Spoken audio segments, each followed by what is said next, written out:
এই জন্য স্বামী স্ত্রী কোরআন পড়েন। কোরআন যে একটা মুজিজা, কোরআন যে একটা নূর, কোরআন পড়লে যে আল্লাহ তাআলা খুশি হয়। আর কোরআনের আওয়াজ কানে গেলে যে কুফরি ঝরিয়া পড়িয়া যায়। হযরত আমর ইবনে দাউসি, তুফাইল ইবনে আমর দাউসি রাদিয়াল্লাহু তাআলা আনহু আল্লাহর নবীর একজন সাহাবী। আল্লাহর নবী বাইতুল্লাহর চত্বরে কোরআন খুলিয়া খুলিয়া নবী কোরআন পড়তেছেন, কিন্তু ইনজিমিন টাইম আমর ইবনে তুফাইল ইবনে আমর দাউসি ওই পাশ দিয়ে আসতেছেন। আমার তুফাইল ইবনে আমর দাউসির নানার বাড়ি হলো মক্কাতে। মক্কায় তিনি ব্যবসা করেন, ব্যবসার উদ্দেশ্যে মক্কায় আসা যাওয়া করতেন। নানার বাড়ি যখন তুফাইল ইবনে আমর দাউসি আসছে, নানা নানি ডাক দেয়, কই তুফাইল, আমাদের মক্কায় একজন জাদুঘর আছে। কি আছে? একজন জাদুঘর আছে। সে কি যেন তেলাওয়াত করে, সেই তেলাওয়াত করে, আর ওই তেলাওয়াত শোনার সাথে সাথেই মানুষ কালেমা পড়ে মুসলমান হয়ে যায়। তুফাইল, খবরদার খবরদার, তুমি কিন্তু ওই লোকটার কাছেও যায় না। তুফাইল ইবনে আমর দাউসি বলে, মানুষ যদি পাগল হয় তাহলে পাগলকে দেখলে মানুষ টিটকারি করে, মস্কারি করে, ইসলামি করে, ঠিক না ঠিক? কিন্তু পাগলের কাছে গেলে কিন্তু পাগলের কথা শুনে মানুষ কালেমা পড়ে মুসলমান হয় না। আমার নানা নানির কথা শুনিয়া আমার একটু এমন হয়ে গেল যে একটু আমি এমন জায়গায় পড়িয়া গেলাম যে নানি বলল, নানা বলল, ওই লোকটার কাছে যাও না, সে পাগল, সে জাদুঘর, তার কাছে গেলে মানুষ কালেমা পড়ে মুসলমান হয়ে যায়। তাহলে ওই লোকটার কাছে আমার যাওয়া দরকার। তুফাইল ইবনে আমর দাউসিকে তার নানি নানা তুলা দিয়েছে, কানের মধ্যে তুলা ঢুকাইয়া তারপরে ওই পথ দিয়ে যাইবা। তুফাইল ইবনে আমর দাউসি কানের মধ্যে তুলা দিয়ে নবীজির পাশ দিয়ে হেঁটে যাচ্ছে। আপনারা বলেন, আল্লাহ যদি কার অন্তরে হেদায়েত রাইখা দেয়, মান ইহতাদা ফাইন্নামা ইয়াহতাদি লিনাফসি ওয়া মান দাল্লা ফাইন্নামা ইয়াদিল্লু আলাইহা। মহান মাওলা কারীম যদি কারোর অন্তরে এবং কি কারোর তকদিরে হেদায়েত লিখে রাখে এবং কোরআন তার অন্তরে ঢুকাইতে চায়, যদি তুলা কেন গলিত লোহা দিয়ে পাচির বানাইলো, আল্লাহ যদি বলে আমি কোরআন তার কানের ভিতরে ঢুকাইয়া দিলাম, পৃথিবীর কোন শক্তি আছে দমাইতে পারবে?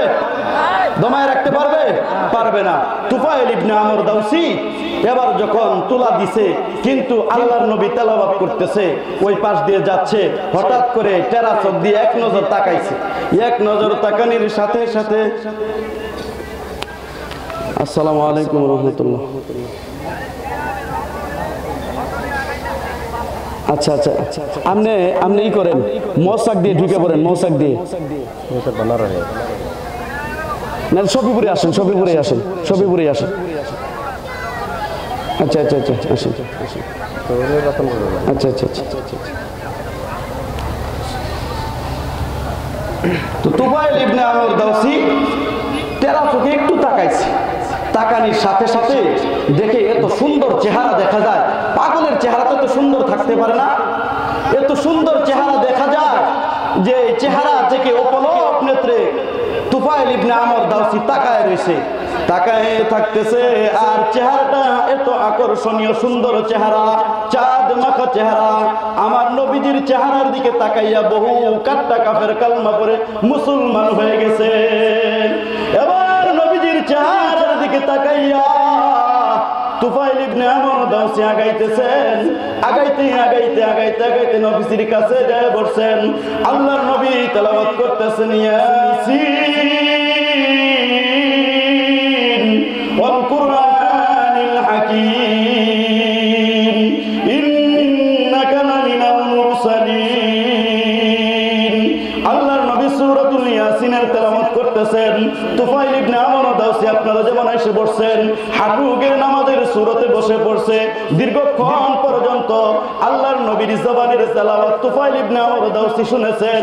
শোনার পরে তুফাইল ইবনে আমর দাউসি চোখ দিয়ে ঝর্ণার মতো টপ টপ করে পানিগুলো গড়ে গড়ে পড়তেছে। আর মনে মনে কয়, না না না, আমার নানি বলেছে পাগল, আমার নানা বলেছে পাগল, না ইনি পাগল হইতে পারে না, ইনি তো পাগল নন, ইনি হইলেন এই মক্কা নগরীর নবীর মদিনা নগরীর শ্রেষ্ঠ নবী মুহাম্মদুর রাসূলুল্লাহ সাল্লাল্লাহু আলাইহি ওয়াসাল্লাম আল্লাহর নবীর তেলাওয়াত থামায় দিবেন। তুফাইল ইবনে আমর দাউসি বলে, নবীজি মক্কার মানুষ বলেছে আপনি জাদুঘর, মক্কার মানুষ বলেছে আপনি পাগল, কিন্তু আমি তুফাইল, আমি এখনো পর্যন্ত নাসারা, আমি এখনো পর্যন্ত সনাতন ধর্মের মানুষ। ওগো নবীজি আপনি যাহা তেলাওয়াত করেছেন আমি আরবির মানুষ, আরবি জানি। নবী গো আপনি পাগল নন, আপনি জাদুঘর নন, আমি তুফাইল আপনার হাতে হাত রাখলাম, আপনি আমাকে কালমা পড়ে মুসলমান বানাইয়া দেন। জুড়ে বলি সুবহানাল্লাহ। তাহলে তুফাইল ইবনে আমর দাউসি কোরআন তেলাওয়াত শোনার সাথে সাথে কালমা পড়ে মুসলমান হয়ে গেছে। এই জন্যই কোরআন এমন একটা জিনিস, এমন একটা নূর যে শুনবে, শোনার সাথে সাথে তার হৃদয়টা একেবারে গলিয়া যাইবে। ওই কথাটাই সূরা আনফালে আল্লাহ আয়াত নাযিল করে জানায়, ইন্নামাল মুমিনুনা আল্লাযীনা ইযা যিকিরাল্লাহ, ইন্নামাল মুমিনুনা আল্লাযীনা ইযা যিকিরাল্লাহু ওয়াজিলাত কুলুবুহুম ওয়া ইযা তুলিয়াত আলাইহিম আয়াতুহু যাদাতুহুম ঈমানা। মুমিনের সামনে যখন আল্লাহর নাম নেওয়া হয় তখন মুমিনের অন্তরের ভিতরে জ্বলজ্বলা পয়দা হয়ে যায়, কম্পন শুরু হয়ে যায়। আর ওই মুমিনের সামনে যখন আল্লাহর কালামের আয়াতগুলো তেলাওয়াত করা হয় তখন মুমিনের ঈমানের পাওয়ার বেড়ে যায়। ঠিক না বে ঠিক? মুমিনের ঈমানের পাওয়ার বাড়ে। ইস্তেমার ময়দানে গেলে দেখবেন মুমিনের ঈমানের পাওয়ার কত। সারা বছর যেখানে শত শত লোক, হাজার হাজার লোক ইস্তেমায় গেছে, কিন্তু কোনো লাভে যায় নাই। নিজের টাকা খরচ করিয়া, গাট্টি গুল করিয়া বাড়িতে বিবির কাছ থেকে বিদায় নিয়ে সেখানে চলিয়া গেছে। মাসের কা মাস, দিন কা দিন, বছর কা বছর পড়িয়া থাকে। কিসের জন্য? কোনো হালুয়া রুটির জন্য না, টাকা পয়সার জন্য না, খিচুড়ির জন্য না, তবারকের জন্য না, মহান মাওলায়ে কারীমকে রাজি খুশি করার জন্য। ঠিক না বে ঠিক?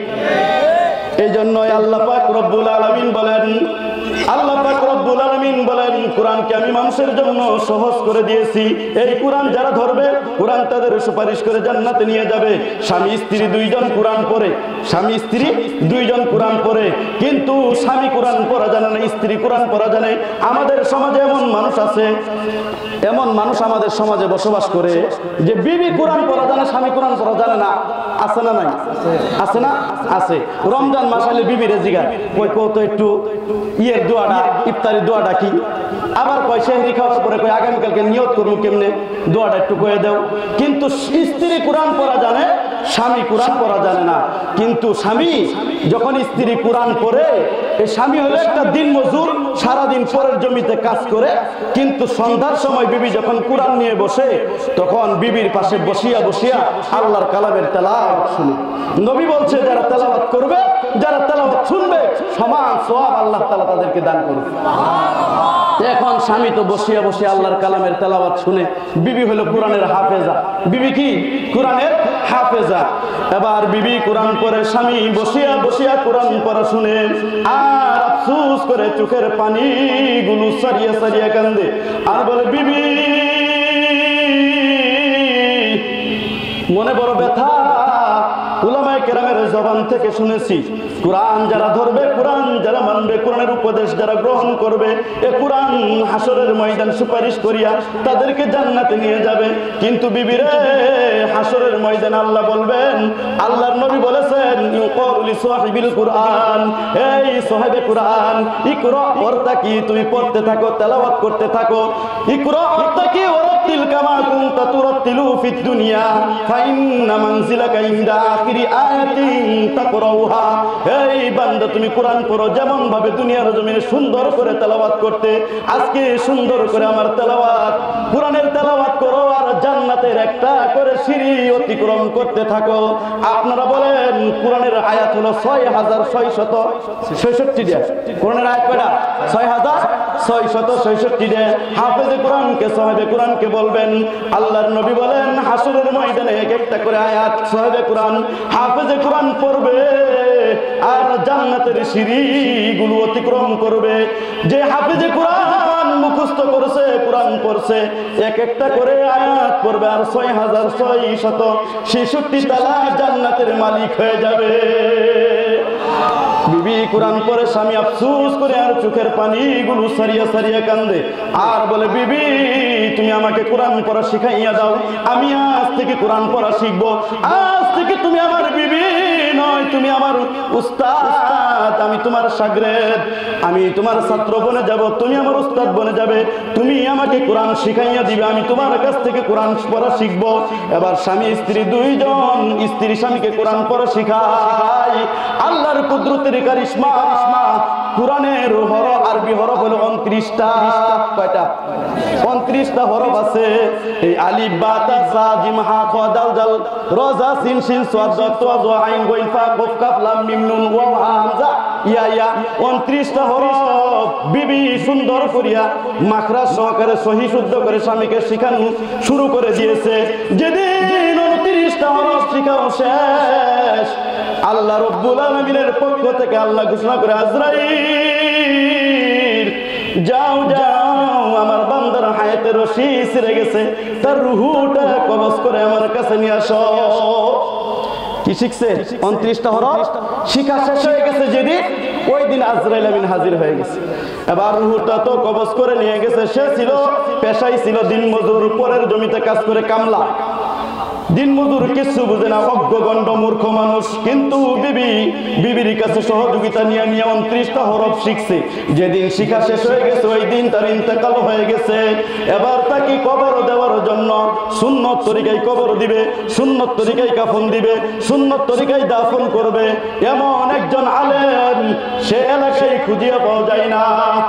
আপনারা বলেন, আমি তো ছোট মানুষ, তেমন বয়স হয় নাই, যারা পূর্বের যুগের মুরব্বী আছেন, আপনারা বলেন আগে পূর্বের যুগে একজন আলেম খুঁজে বাইর করতে বহু সময় লাগতো, ঠিক না বেঠিক? আলেম খুঁজে পাওয়া যেত না। দাওয়াত খাওয়ার একটা মৌলবী খুঁজে পাওয়া যাইত না। ওই ধোঁয়া খাইলে কুমিল্লার মৌলবী আইসা এসে এই এলাকায় ইমামতি করতো আর দাওয়াত খাইতো, ঠিক না বেঠিক? কিন্তু এখন তো ঘর ঘর মুফতি, ঘর ঘর মুহাদ্দিস, ঘর ঘর হাফেজ, এখন আলেমের অভাব নাই। কিন্তু এক সময় এমন একটা যুগ ছিল আলেম খুঁজে পাওয়া যেত না, ঠিক না বেঠিক? এবার সুন্নত তরিকায় কবর দিবে, সুন্নত তরিকায় দাফন করবে। কিভাবে? আলেম খুঁজতেছে।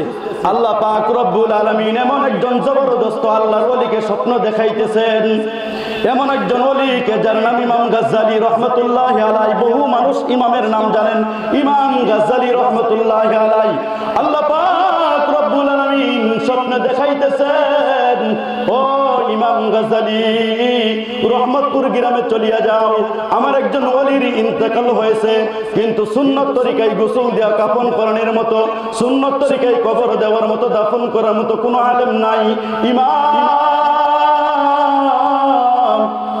ওই এলাকায় চলিয়া যাও, তার জানাজার নামাজটা তুমি পড়াইবা, তার কবরে নামবা, সুন্নত তরিকায় তাকে রাখবা, তারপরে সেখান থেকে তুমি চলিয়ে আসবা। ইমাম গাজ্জালী স্বপ্ন দেখলেন, ঘুম ভাঙে গেছে। এবার তিনি স্বপ্নের এই কথাটা স্মরণ করিয়া ধাঁধাই পড়ছে, কি করব? তো হাঁটি হাঁটি পা পা করে রহমতপুর গ্রামের দিকে চলতেছে। শাইখুল হাদিস জাকারিয়া রহমতুল্লাহি আলাইহি তার কিতাবের মধ্যে সুন্দর করে লেগে লুবাবুল হাদিস আলা কাউলিল হাসিস কিতাবের মধ্যে লেখা হয় যে যখন যাইতেছে, যাইতে যাইতে যাইতে দেখে এক বাড়ি থেকে কিছু লোক ভিতরে যায় আবার বের হয়, ভিতরে যায় বের হয়। আমাদের এলাকায় লোক মরলে মানুষ আসে না দেখতে? হ্যাঁ, আসে, দেখে আবার বের হয়। ইমাম গাজ্জালী দেখে যে কিছু লোক ভিতরে ঢুকতেছে আবার বের হইতেছে। ইমাম গাজ্জালী জিগাইলেন, হে ভাই, এই বাড়িতে কোনো লোক মারা গেছে নাকি?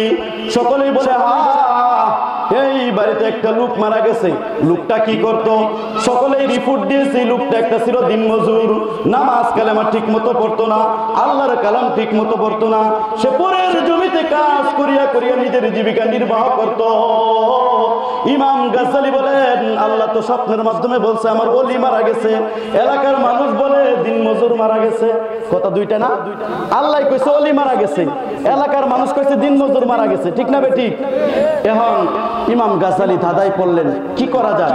ঢুকলেন বাড়ির ভিতরে, ঢোকার পরে এবার তাকে গোসল দিলেন, সুন্নত তরিকায় গোসল দিয়ে কাফন পরাইয়া ইমাম গাজ্জালী এবার তাকে খাটিয়ার মধ্যে রাখিয়া মুরাকাবায় চড়িয়া গেলেন। ইমাম গাজ্জালী আল্লাহকে ডাক দেয়, কয় মালিক, আপনি তো বলেছেন আপনার ওলি মারা গেছে, কিন্তু এলাকার মানুষ রিপোর্ট দিয়েছে সে দিন মজুর পরের জমিতে কাজ করত। মালিক গো, কথা তো দুইটা হয়ে গেল। আপনি বলেছেন ওলি, আল্লাহ ডাক দিয়ে কই গাজালি আমার বান্দা কোরআন পড়া জানতো না, কিন্তু কোরআনের প্রতি তার অসংখ্য মায়া, অসংখ্য ভক্তি, অসংখ্য মহব্বত, অসংখ্য আকর্ষণ কোরআনের প্রতি তার ছিল। কোরআন যে পড়তে জানতো না, কোরআন পড়া শিখে নাই, কিন্তু কোরআনের দিকে তাকায় তাকায় আফসোস করতো আর চোখের পানি সারিয়ে সারিয়ে কাঁদতো। সে তার বিবির কাছে ছাত্র উস্তাদ বনিয়া কোরআন পড়া শিখতে চাইছিল। 29টা হরফ শিখাও শেষ, আমি আল্লাহ তার জিন্দেগির গুনাহ মাফ করিয়া আমি তাকে বন্ধু বানাইয়া নিয়েছি, আর আমি তাকে কবুল করে নিয়েছি। সে ছিল দিনমজুর, কিন্তু আমি আল্লাহ কোরআনকে ভালোবাসিয়া, কোরআন যত সুন্দর করিয়া সে বুকে ধারণ করবে আশা প্রত্যাশা নিয়ে, সে যে বিবির কাছে বসিয়া বসিয়া 29টা হরফ শিখছে, আমি আল্লাহ আসমানি নজর দিয়া, রহমতের নজর দিয়া আসমান থেকে তাকায়া তাকায়া আমার কুদরতে অন্তরে জোশ মারিয়া গেছে। আমি খুশি হয়ে গেছি, তার জিন্দেগির গুনাহ মাফ করিয়া আমি তাকে আমার ওলি বানাইয়া নিছি। আপনারা সুবহানাল্লাহর সাথে কি হিংসা আছে? কথা কোন হিংসা আছে? হ্যাঁ, একটু জোরে সুবহানাল্লাহ কোন তো দিহি। আমি শেরপুরে এক মাহফিলে যাই কইছি আপনারা সুবহানাল্লাহ কোন, এরা সুবহানাল্লাহ কয় না। তো সুবহানাল্লাহ কয় না, ওই সময় আমাদের হাসিনা সরকার ক্ষমতা, সুবহানাল্লাহ কয় না, কইতেই পারি না। ওই ফজিলতের কথা কই, সুবহানাল্লাহ কয় না। যেই বাবারে কইছি আল্লাহ এই মাহফিলে যারা আছে কোরআনের বয়ান শোনার জন্য আসছে, প্রত্যেকটা লোককে তুমি এই শেরপুর শহরে 5 তলা করে একটা বাড়ির মালিক বানায় দিও। এই কথা বলার সাথে বিশ্বাস করবেন বাবা, এত জোরে সুবহানাল্লাহ কইছে। সভাপতি কয় কত মাহফিলে গেছে, জীবনে এত বড় জোরে সুবহানাল্লাহ শুনি নাই। ওই বাড়ির মালিক আবার কইছে যে, কইছিলাম কি জানেন, আল্লাহ আমাদের সবাইকে এই মাহফিল থেকে ওলি বানায় নিয়েন। এটা কি আল্লাহর কাছে সম্ভব না অসম্ভব? হ্যাঁ, আমাদের এই মাহফিল থেকে ওলি বানায় নিয়ে যেতে পারে কি পারে না? আল্লাহর পাওয়ার কি কমছে? হ্যাঁ, পাওয়ার কমছে। যারা পাওয়ার দেখাইছে 15-16 বছর এরা ভাগছে, কিন্তু আল্লাহ আছে না নাই? আল্লাহ আছে না নাই? আসসালামু আলাইকুম। সদর মসজিদের সামনে না, এই হুজুরকে যায়, বড় হুজুরকে যায় বলে একটা মোটরসাইকেল ভাড়া দিবা। প্রধান বক্তা ওই সফিপুর মসজিদের না আছে।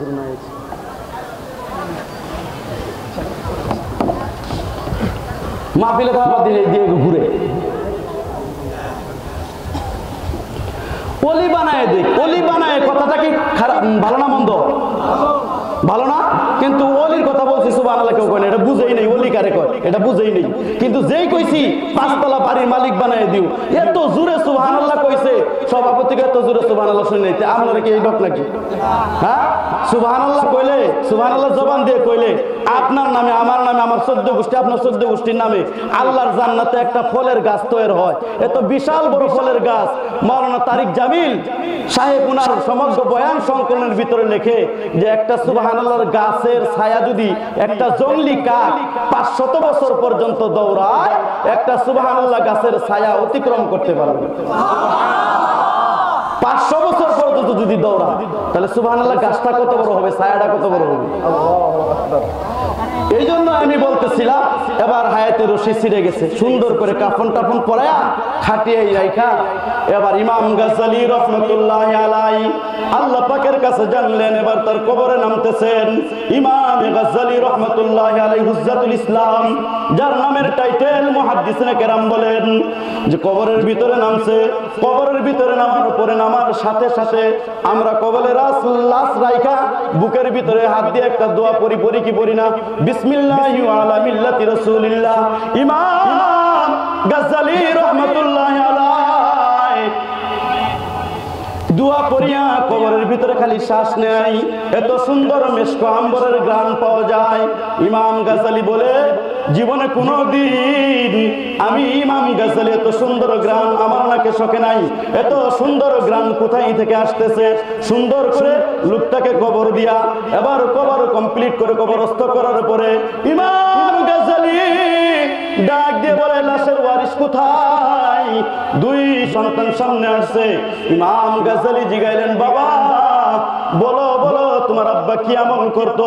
ভালো করে কিন্তু শুনেন, বলো বলো তোমার বাবা এমন কি আমল করেছে যে আমলের বিনিময়ে তোমার বাবার কবর থেকে আমি ইমাম গাজ্জালী জান্নাতি গ্রান আমার নাকে সরতেছে? কি আমল করেছে? সন্তানেরা বলতেছে হুজুর আমার বাবা এমন কি আমল করেছে আমাদের জানা নাই। আমার বাবা ঠিক মতো নামাজ কালেমাও পড়তে দেখি নাই। আমার বাবা ছিল পেশাই দিন মজুর, পরের জমিতে কাজ করত, কিন্তু এমন কি আমল করেছে আমার জানা নাই। তবে আমার মা জানতে পারে আমার বাবা কি আমল করেছে। স্বামী যদি চুর হয় জানে কে? জানে কে? বিবি জানে। স্বামী যদি ডাকাত হয় জানে কে? বিবি জানে। স্বামী যদি ভালো হয় জানে কে? বিবি জানে। কারণ স্বামীর যত গোপন তথ্য সর্বপ্রথম জানে কে? স্ত্রী জানে। ঠিক না বে ঠিক? এই জন্য স্ত্রীকে বলা হয় অর্ধাঙ্গিনী। স্বামীর সব বিষয়ে সে জানবে, বুঝবে। এখন ছেলেরা বলে আমার মাকে জিজ্ঞাসা করি, হুজুর আমার মায়ের সঙ্গে কথা বলেন। পর্দা মেনটেন করে পর্দার ওই পাশ থেকে ইমাম গাজ্জালী এই পাশ থেকে বলতেছে, মা গো আপনার স্বামী এমন কি আমল করেছে যে আমলের বিনিময়ে আপনার স্বামীর কবর থেকে জান্নাতি গ্রান মেশক আম্বরের গ্রান আমি পাইতেছি। মা বলেন গো বলেন কি এমন গ্রান, কি এমন আমল করেছে? এবার স্ত্রী পর্দার আড়াল থেকে বলতেছে, হুজুর আপনি শুনেছেন আমার স্বামী ছিল পেশাই দিন মজুর, তেমন কোনো আমল করতে পারে নাই। তবে মৃত্যুর আগে আগে আমার স্বামী আমাকে বলছে, বিবি তুমি হলে কোরআনের হাফেজা, কোরআন পড়তে পারো, তোমার কোরআন তেলাওয়াত কত মধুর শুনতে মনে চায়, কিন্তু বদনসিব আমি কোরআন পড়া জানি না, কোরআন শিখি নাই, কিন্তু এই কোরআন আমার পড়তে মনে চায়। আজ থেকে তুমি আমার উস্তাদ, আমি তোমার ছাত্র বনে যাব।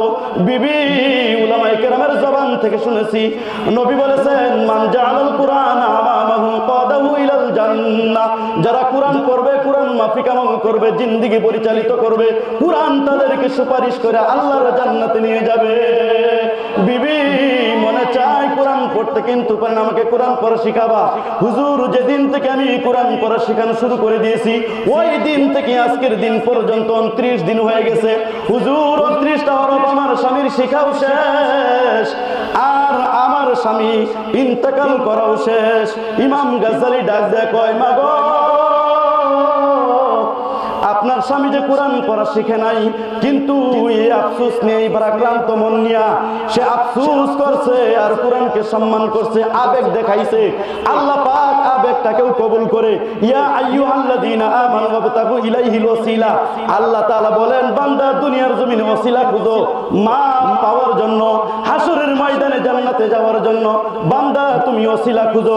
আপনারা যেমন আসছেন কোরআনের কথাগুলো শুনতেছেন, এটা আপনার আমার জন্য নাজাতের ওসিলা। আল্লাহ বলেন ওসিলা খুঁজো। আমার স্বামী ওসিলা বানাইয়া আমাকে বলতো, বিবি কোরআন পড়া শিখাইবা। আমি 29টা হরফ শিখানি শেষ করেছি, আমার স্বামী ইন্তেকাল করেছে। এই আমলটা ছাড়া আমার স্বামীর আর কোনো আমল নাই। ইমাম গাজ্জালী ডাক দিয়ে কয়, মা গো তোমার স্বামী যে কোরআন পড়া শিখে নাই, এই আবেগ নিয়ে আফসোস নিয়ে কাঁদছে আর চোখের পানি সারিয়া সারিয়া দোয়া করছে। মা আমি সাক্ষ্য দিতেছি মহান মাওলানা কারীম হইতে পারে তোমার স্বামীর এই আবেগটুকুই আল্লাহ কবুল করিয়া 29টা হরফ শিখার বদলতে তোমার স্বামীর জিন্দেগির গুনাহগুলো আল্লাহ মাফ করিয়া আল্লাহ তাআলা তোমার স্বামীকে ওলি হিসেবে কবুল করে নিয়া তোমার স্বামীর কবরটা আল্লাহ তাআলা জান্নাতি ডেকোরেশন বানাইয়া দিয়েছে। তাহলে কোরআন পড়া দরকার আছে না নাই? হ্যাঁ আছে না? কোরআন পড়া দরকার আছে না? ইমাম গাজ্জালী কাকে বলে? ইমাম গাজ্জালী ওই ইমামকে বলা হয়, আপনি মাদ্রাসায় ছাত্র ভর্তি করলে আমাদের উস্তাদরা দুই পাশে আছে। মাদ্রাসার ছাত্র যখন ভর্তি করা হয়, ধরেন যে ছাত্র যদি ক্লাসে দেরি করে আসে, তাহলে উস্তাদ কিন্তু শাসা, ঠিক না বে ঠিক? পিটনি দেয়, শাসায়, প্রথমে 1-2 দিন শাসা, এই বাবা তুমি ক্লাসে শুরুতে আসবা, কারণ যে পড়াটা অতিবাহিত হয়ে যায় তুমি তো আর পড়তে পারবা না, ক্লাসে শুরুতে আসতে হয়, ঠিক না বে ঠিক?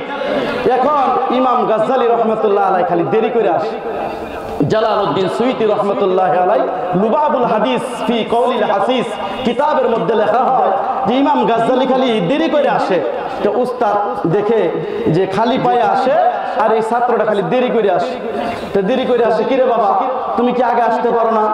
কই হুজুর আমি যেদিন নিয়ত করি 1 ঘন্টা আগে আসবো, ওই দিন আমার 1.5 ঘন্টা দেরি হয়ে যায়। ইমাম গাজ্জালী ক্লাস শুরু হয়ে যায় 8টায়, বাড়ি থেকে রওনা দেয় 6টায়। কয় ঘন্টা আগে? 2 ঘন্টা আগে, কিন্তু তবুও 1.5 ঘন্টা 1 ঘন্টা পরে ক্লাসে প্রবেশ করে। একদিন 2 দিন 3 দিন, হুজুর 4র্থ দিন ইমাম গাজ্জালীকে পিটাইছে আর খালি পায়ে আসে। ইমাম গাজ্জালী কই বাবা তোমার কি জুতা নাই? ইমাম গাজ্জালী বলে হুজুর আমার বাবা নাই, আমি একজন এতিম সন্তান, আমার বাপ পরের বাড়িতে কাজ করে, কিন্তু জুতা কেনার মতো টাকা আমার কাছে নাই। হুজুর আগেরকার হুজুররা উস্তাদরা সুতার জুতা পরতেন। কিসের জুতা? কাপড়ের জুতা পরতেন, সুতার জুতা, কাপড়ের জুতা। ইমাম গাজ্জালী কয় ঠিক আছে এই জুতা জোড়া তুমি নাও, তুমি সুন্দর করে জুতা পায়ে দিয়ে আসবা, কারণ শীতের দিন রাস্তা দিয়ে হাইটে আসলে, আইল দিয়ে হাইটে আসলে, বুড়ো ধানের এরি ধানের ক্ষেতের আইল দিয়ে হাইটে আসলে পায়ে কেদা লাগে, পানি ভিজে কায়দা লাগে, ক্লাসে কেদা সহ ঢুকতে হয়, তুমি এই জুতা পায়ে দিয়ে আসবা। ইমাম গাজ্জালী এই জুতা হাতে নিয়ে জুতার ভিতরে চুমা খায়। কোথায় চুমা খায়? জুতার ভিতরে চুমা খায় আর বলে উস্তাদের জুতা আমি পায়ে দিব, এমন নাদান আমি হইতে পারি না। জুতা বাড়িতে নিয়ে সুন্দর করে জুতাগুলো খুলছে, কাপড়গুলো বের করছে, সাবান দিয়ে সুন্দর করে ধুইছে, সুই আর সুতা দিয়ে সুন্দর করে এই কাপড়গুলো সিলাইয়া টুপি বানাইছে। টুপি বানাইয়া ইমাম গাজ্জালী রহমাতুল্লাহ আলাইহি মাথায় দিছে। পরের দিন ক্লাস আসছে 2 ঘন্টা দেরি। উস্তাদ জিগাইলো কে বাবা কি জন্য দেরি করে আসলাম? ইমাম গাজ্জালী কোনো কথা কয় না, চোখের পানি ছেড়ে ছেড়ে কাঁদতেছে। হুজুর বলতেছে তোমাকে জুতা দিলাম, এই জুতা কেন তুমি পরো নাই? খালি পায়ে কেন আসছো? যখন কথা কয় না, 1 ধমক 2 ধমক দিছে। উস্তাদ চক্রাঙ্গায় তাকাইছে। ইমাম গাজ্জালী রহমাতুল্লাহ আলাইহি ডাক দিয়ে কয় হুজুর আপনার জুতা আমি ছাত্র হয়ে উস্তাদের জুতা কেমনে পায়ে দেই? আমার বরদাস্ত হয় না গো হুজুর।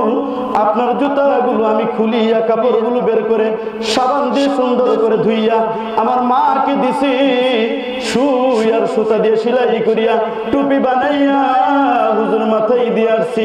ইমাম কথাটা শুনিয়ে অন্তরের মধ্যে ধাক্কা লাগছে আর ডাক দিয়ে কয় বাবা ইমাম গাজ্জালী আও আমার বুকে আসো। সুন্দর করে সন্তানটাকে দোয়া দিয়েছে। দোয়া দেওয়ার খাতিরে আল্লাহ তাআলা ইমাম গাজ্জালীকে জমানার শ্রেষ্ঠ ইমাম হুজ্জাতুল ইসলাম ইমাম গাজ্জালী নামে প্রসিদ্ধ হয়েছে। সুবহানাল্লাহ। কিন্তু ক্লাসে 1 ঘন্টা 2 ঘন্টা পর পর আসে। ইমাম গাজ্জালীকে বলে বাবা তুমি যে দেরি করে আসো সবক তো পাবা না, সবক তো পাবা না, তুমি ওরা তো আগে চলে যাচ্ছে, তুমি তো পিছে পড়ে যাবা।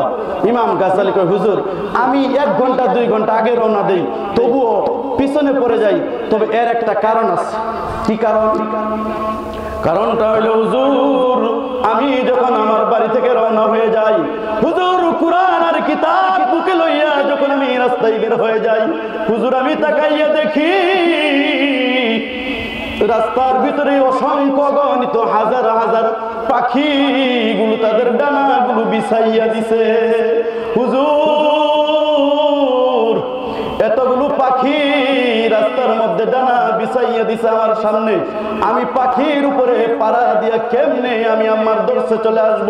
হুজুর পাখির বিলিগুলো সরাইয়া সরাইয়া সরাইয়া সরাইয়া আস্তে আস্তে আমার 2 ঘন্টা দেরি হইয়া যায়। সাথে সাথে ইমাম গাজ্জালীর উস্তাদ বুকে জড়াইয়া চিৎকার দিয়ে বলে বাবা আমি আজকে 3 রাত্র পর্যন্ত স্বপ্ন দেখতেছি, বাবারে তোর সামনে যে ওই পাখিগুলো সরাইয়া সরাইয়া আমার দর্শে তুমি হাজির হও, 1-2 ঘন্টা দেরি হয়ে যায়। বাবারে ওগুলো পাখি নয়, মাদ্রাসার তলবে মান খারাজা ফি তালাবিল ইলমি হাত্তা ইয়ারজিআ ফাহুয়া ফি সাবিলিল্লাহ। তিরমিজি শরীফের হাদিসে নবী বলেন যারা ইলম অর্জন করার জন্য ঘর থেকে বের হয় তারা আল্লাহর জিম্মায় চলে যায়। মান তরিকা ইয়ালতামিসু ফিহি ইলমা সাহাল্লাহু লাহু বিহি তরিকান ইলাল জান্নাহ। যারা ইলম অর্জন করার জন্য ঘর থেকে বের হয় আসমানের মালিক মাওলা তাদের জন্য জান্নাতের রাস্তা সহজ করে দেয়। বাবা তুমি যে বাড়ি থেকে বের হয়েছো অসংখ্য গণিত পাখি সরাইয়া সরাইয়া তুমি ধরছে আসছো, ওগুলো পাখি নয়। আমি স্বপ্নে দেখেছি তলবে এলেমরা যখন রাস্তা দিয়ে চলে আসমানের মালিক মাওলা তাদের পায়ের নিচে ফেরেশতাদের নূরের পর বিছাইয়া দেয়, ফেরেশতারা নূরের পাখা বিছাইয়া দেয়। বাবা ওগুলো পাখি নয়, ফেরেশতাদের পাখা, নূরের পাখা বিছাইয়া দিছে তোমার সামনে, পাখির সুরত ধরে তারা আসছে। এই জন্যই তলবে এলেম মাদ্রাসায় যখন যায় ফেরেশতারা নূরের পাখা বিছাইয়া দেয়। এই জন্যই তলবে এলেমকে মহব্বত করবেন, তলবে এলেমকে ভালোবাসবেন। শুধু এখানেই শেষ না, যারা কোরআন ধরছে কোরআন পড়ছে সরাসরি তাদের কবরটা আল্লাহ পাক জান্নাতি ডেকোরেশন বানাইয়া দিয়েছে। কেমনে? যে আলেম যখন কোন এলাকা দিয়ে যায়, যখন কোন আলেম হক্কানি আলেম যখন কোন কবরের পাশ দিয়ে যায়, আব্দুল হক শাহ আব্দুল হক মুহাদ্দিস দেহলভী রহমতুল্লাহ আলাইহি তার তাফসীরের ভিতরে লেখে যে যখন কোন হক্কানি আলেম যখন কোন কবরের পাশ দিয়ে যায় তার কবর ওই কবরের ভিতরে 40 দিন পর্যন্ত কবরের আযাব আল্লাহ তাআলা মওকুফ করে দেয়। কয়দিন? 40 দিন। কয়দিন? 40 দিন। হক্কানি আলেম যখন কোন কবরের পাশ দিয়ে যায় ওই মাইয়িতের 40 দিনের কবরের আযাব আল্লাহ তাআলা মওকুফ করে দেয়, মাফ করে দেয়। এবার আল্লাহর এক বান্দা কবরের পাশ দিয়ে যাইতেছে, আল্লাহর এক ওলি কবরের পাশ দিয়ে যাইতেছে, তো যাইতেছে হঠাৎ করে দেখে কবরের ভিতরে আযাব হইতেছে। আল্লাহর ওলিদের কারামাতুল আউলিয়া হাক্কুন, ওলি আউলিয়াদের কারামত সত্য, ঠিক না ঠিক? বাইহাকি শরীফের হাদিস, নবী বলেন কারামাতুল আউলিয়া হাক্কুন, ওলিদের কারামত সত্য। নাস্তিকরা আমার নবী যে মেরাজে গেছিল না, মেরাজে যাইয়া 7 আসমান ভ্রমণ করিয়া সিদরাতুল মুনতাহা পার হইয়া জান্নাত জাহান্নাম দেখা আল্লাহর সাথে কথা বইলা আরশে আজিম থেকে আবার জমিনে মক্কাতে আসছে, আয়েশা দেখে ওযুর পানি গড়ায় গড়ায় যাইতেছে, দরজার শিকলগুলো ঝুলতেছে নড়তেছে, কিন্তু নাস্তিকরা এটা বিশ্বাস করে না।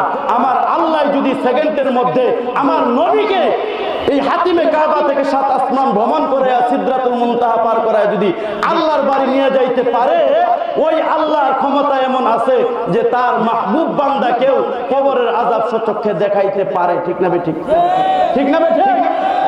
তো দেখে কবরে আযাব হইতেছে, আল্লাহর ওলি বসলেন, মুরাকাবা করলেন, দোয়া করলেন, কবরে আযাব মাফ হয় না। একে একে 3 দিন দেখছেন কবরে আযাব মাফ হয় না, কিন্তু আল্লাহর ওলি তৃতীয় দিন চতুর্থ দিনে আল্লাহর কুদরতের কারিশমা ওই কবরের পাশ দিয়ে আবার আসতেছেন।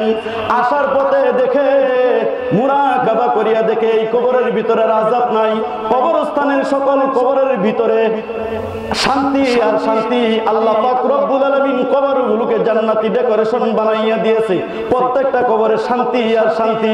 আল্লাহর ওলি এলাকার মানুষদেরকে জিজ্ঞাসা করলেন কি ব্যাপার, এই কবরের ভিতরে কোনো মাইয়িতের ইন্তেকাল হয়েছে, দাফন হয়েছে নাকি, এবং কোন লোক ইন্তেকাল করছে নাকি? আমি 3 দিন পর্যন্ত এই কবরের পাশে বসিয়া বসিয়া দোয়া করেছি আর মুরাকাবা করেছি, কবরে আযাব মাফ হয় না, কিন্তু আজকে দেখি এই কবরের ভিতরে কোনো কবরের ভিতরে আযাব নাই। কারণটা কি? এলাকার মানুষ সাক্ষ্য দেয়, হুজুর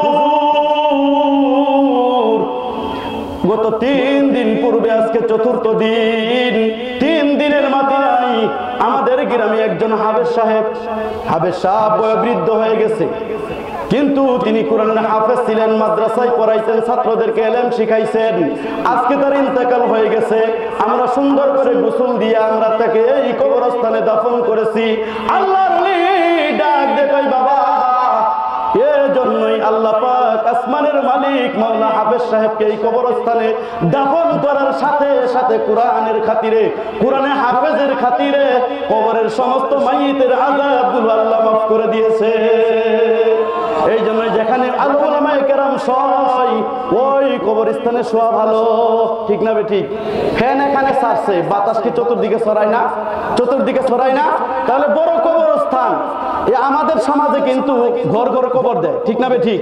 কিন্তু বড় কবরস্থানে কেউ কবর দিতে চায় না, অনেকে আবার একটুই করে, কি করে যে অহংকারী দেখায়, কই না ওই কবরস্থানে দিবার জম কবর, নিজের বাড়িতে নিজের বাপের টাকা কিনা জমি আছে এখানে দিব, ঠিক না ঠিক?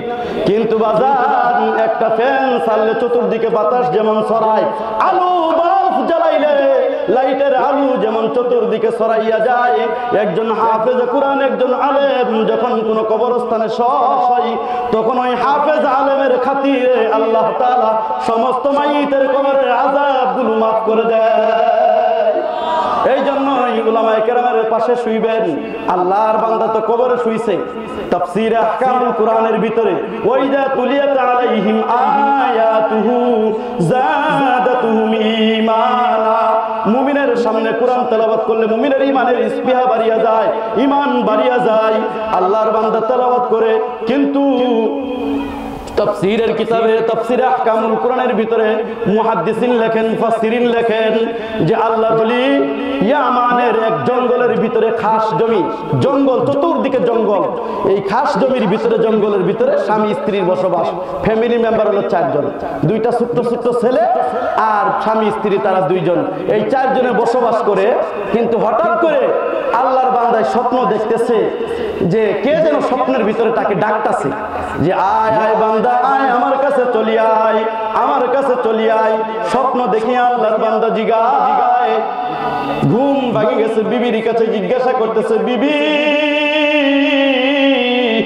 আমাকে কে যেন ডাকতেছে, আমার মনে হয় হায়াত ফুরায় গেছে, কে যেন আমাকে ডাকে, আয় আয়, দুনিয়ার হায়াত বেশি আর নাই, আমার কাছে চলি আয়। বিবি কে ডাকতে পারে, আমি তো এই স্বপ্ন দেখতেছি। বিবি বলে, স্বামী আপনাকে শয়তান ডাকবে না, আপনাকে ডাকলে মনে হয় মহান মাওলা কারীম ছাড়া আর এই ডাকটা পৃথিবীর কেউ দিতে পারে না। তোমার কথা কি সত্য? বিবি বলে, আমার কথা 100% সত্য।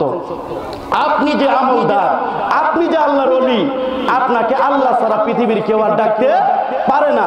এবার যখন এই কথা বলছে, বলার সাথে সাথে এবার স্বামী বিবিকে বলতেছে, বিবি আমার যদি ইন্তেকাল হয়ে যায় তাহলে কি দিয়ে আমার কাফন চড়াইবা? বিবি ডাক দিয়ে কয়, স্বামী আপনার কাফন চরণের মতো 2টা শাড়ি আপনি আমাকে কিনে দিয়েছেন, একটা শাড়ি পরব আর একটা দিয়ে আপনার কাফনের কাপড় দিব, এই শাড়ি দিয়ে কাফন পরাইয়া কাফন চড়াই আপনাকে কবরে রাখবো। সুলতান ইবনে আদল ডাক দিয়ে কয়, না বিবি না, আমাকে তোমার শাড়ি দিয়ে কাফন পরাইতে হবে না। বিবি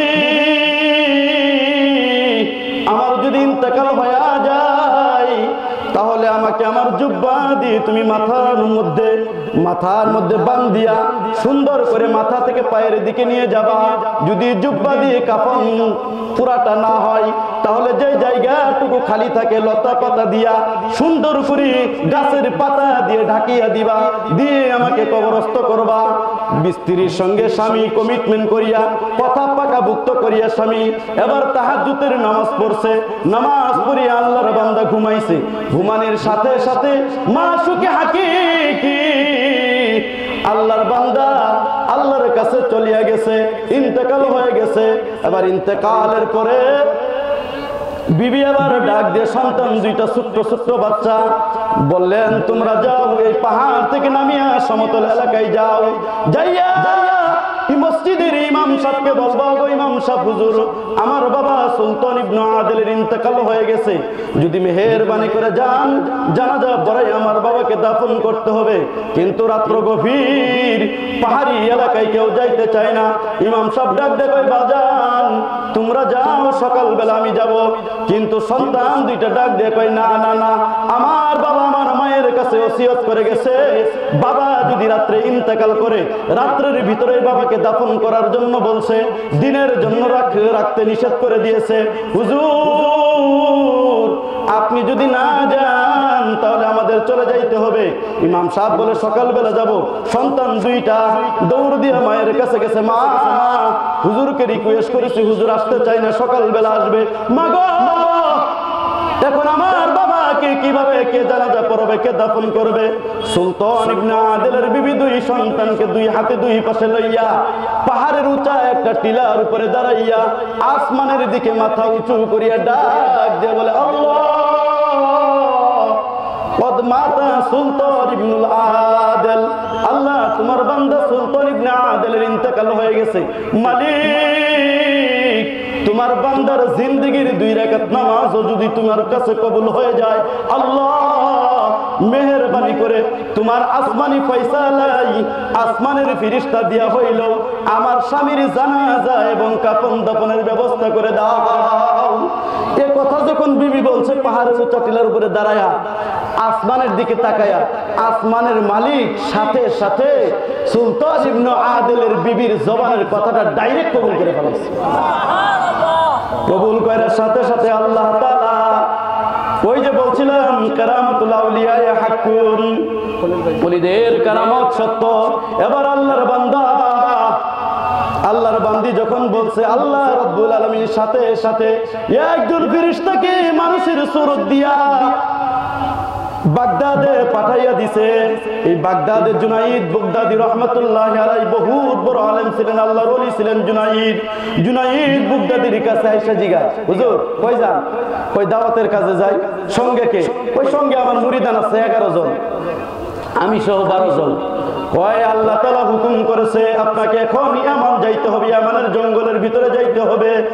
ইয়ামানের জঙ্গলে আল্লাহর এক ওলির ইন্তেকাল হয়ে গেছে, তার জানাজার নামাজ পড়াইয়া দিতে হবে, জানাজা পড়তে হবে, কবরে নামাইতে হবে, কোনো আলেম নাই। জুনায়েদ বাগদাদি কয় তোমার কথার ধরন বোঝা যায় তুমি কোনো মানুষ নয়, তুমি হইলা আল্লাহ পাকের নিশ্চয় কোনো ফেরেশতা। এবার ডাক দিয়ে কয় জি হুজুর, আমি আল্লাহর পক্ষ থেকে একজন প্রেরিত ফেরেশতা, তবে আপনার কাছে আসছি, আপনাকে এখন ইয়ামান যাওয়ার জন্য আল্লাহ আদেশ করেছে। জুনাইদ বাগদাদি কয় জিবরাইল আমি কিভাবে যাব ইয়ামান? এই বাগদাদ থেকে ইয়ামানের দূরত্ব হলো 2000 মাইল। কয় হাজার মাইল? 2000 মাইলের বাগদাদ ইয়ামানের দূরত্ব। আমি কেমনে যাব? তবে এক কাজ করো, তুমি যখন আল্লাহর পক্ষ থেকে সংবাদ নিয়ে আসছো, আমাকে যাওয়ার জন্য হুকুম করেছে, তুমি আল্লাহর কাছে যাও। যাওয়ার পরে আল্লাহকে বলো একটা বাইপাস রুট বাতলাই দিতে, আমি যেন সহজে যাইতে পারি, কয়েক মিনিটের মধ্যে যাইতে পারি। ফেরেশতা আল্লাহর কাছে যায়, কয় আল্লাহ জুনাইদ বাগদাদি যাওয়ার জন্য নিয়ত করেছে, কিন্তু মালিক সে বলেছে একটা বাইপাস রুট, বাইপাস রাস্তা বাতলায় দেওয়ার জন্য কিভাবে যাবে? আল্লাহ ডাক দিয়ে কয় ফেরেশতা সুলতান ইবনে আদিল যেখানে ইন্তেকাল করেছে, যেখানে তার বডিটা পড়ে আছে, ওই পিঠের নিচ থেকে একটু মাটি তোমার কুদরতের হাত দ্বারা নিয়ে আসো। ওই মাটিটুকু জুনাইদ বাগদাদির হাতে দিবা, দিয়ে বলবা এই মাটিগুলো কসলাইয়া সুন্দর করে পাউডার বানাইয়া সে যে জায়গায় আছে এই জায়গার ভিতরে ছিটাইয়া দিতে। যে ছিটাইয়া দিতে বলবা আর সেজদায় যাইতে বলবা। কই যাইতে? সেজদায় যাইতে বলবা।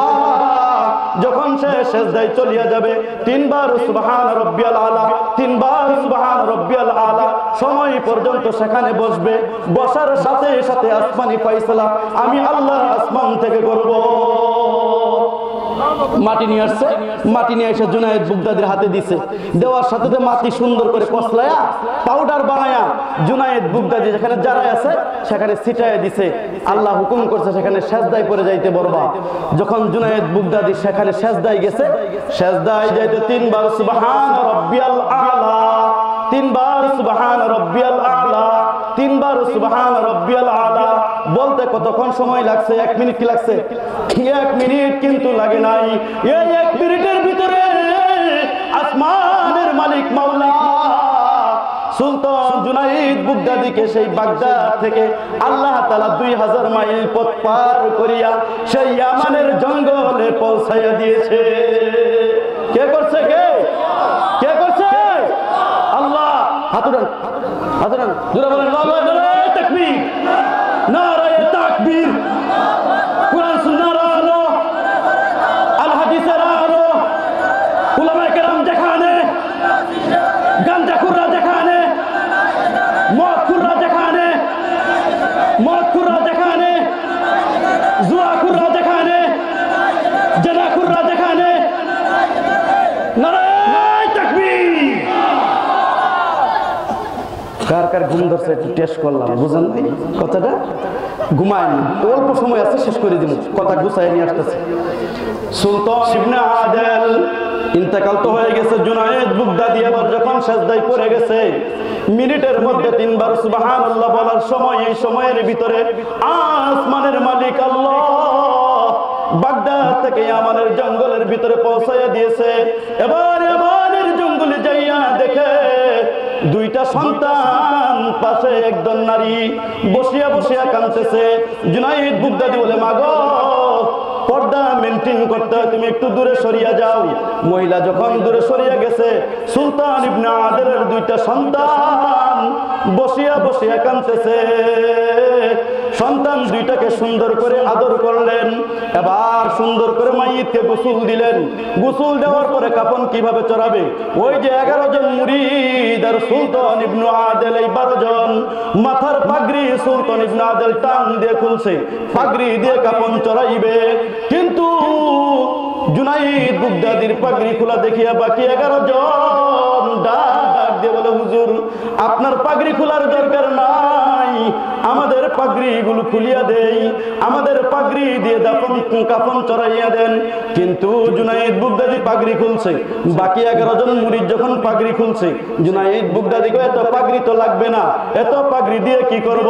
3টা কাপড় লাগে পুরুষের জন্য, 3টা পাগড়ি দিয়ে কাফন চড়াইছে, আর বাকি পাগড়ি গুলো কবরের মধ্যে বিছাইয়া দিছে।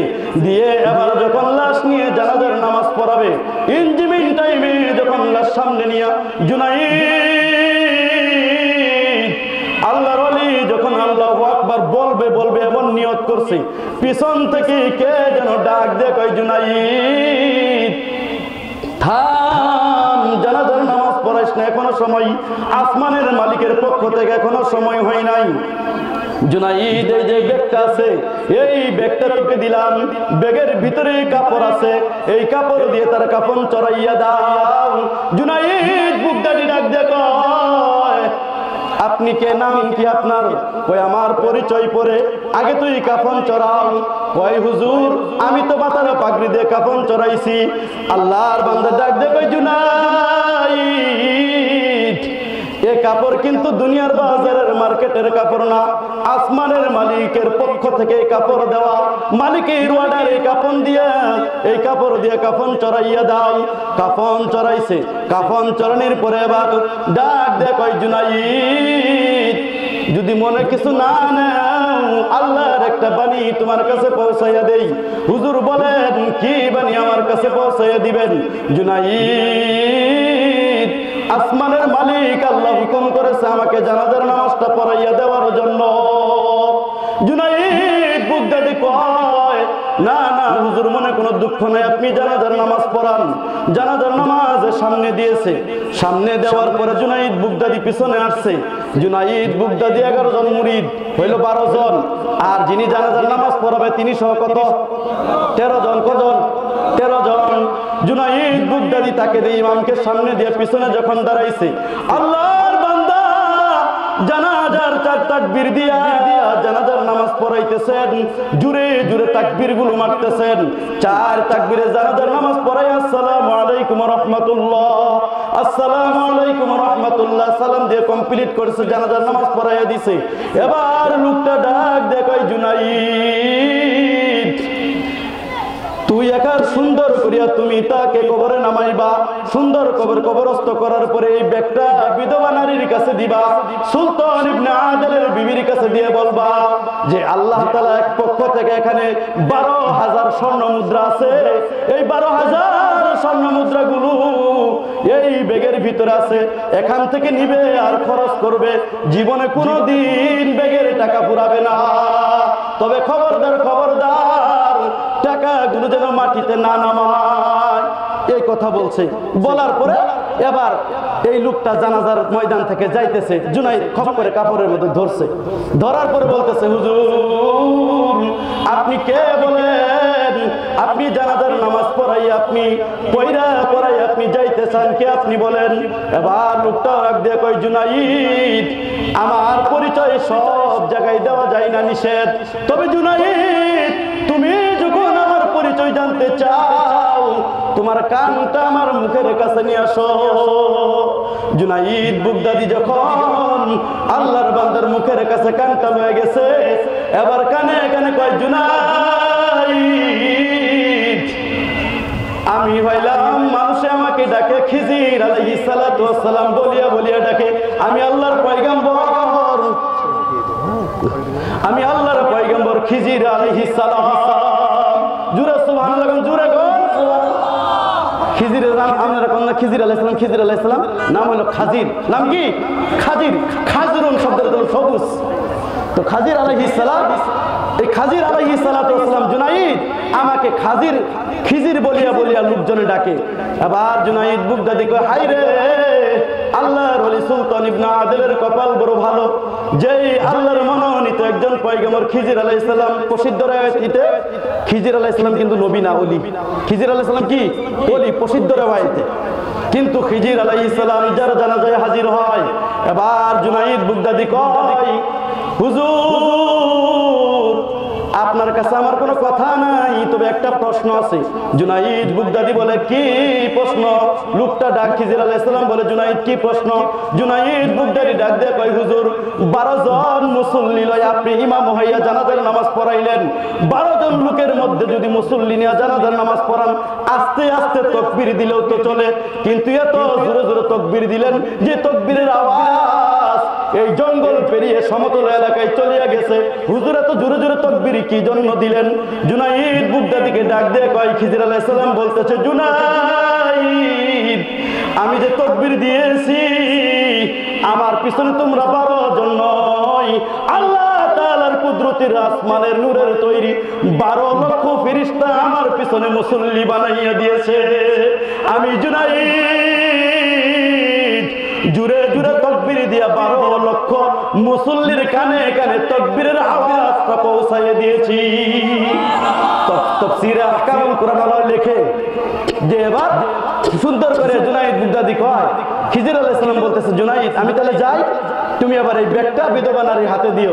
এবার ব্যাগটা নিয়ে বিধবা নারীর হাতে যায়, কয়, মাগো আপনার স্বামী এমন কি আমল করেছে যে আমলের বদলতে আপনার স্বামীকে জুনাইদ বুগদাদি হাজির হয়েছে, খিজির আলাইহিস সালাম আপনার স্বামীর জানাজার নামাজ পড়াইলো, আল্লাহর পক্ষ থেকে আসমান থেকে কাপড় আইলো, আর 12,000 স্বর্ণ মুদ্রা আইলো, আপনার স্বামী কি আমল করেছে?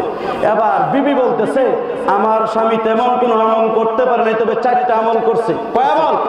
আমার দিকে আমার দিকে আমার দিকে, কয় আমল? হাত তুলেন।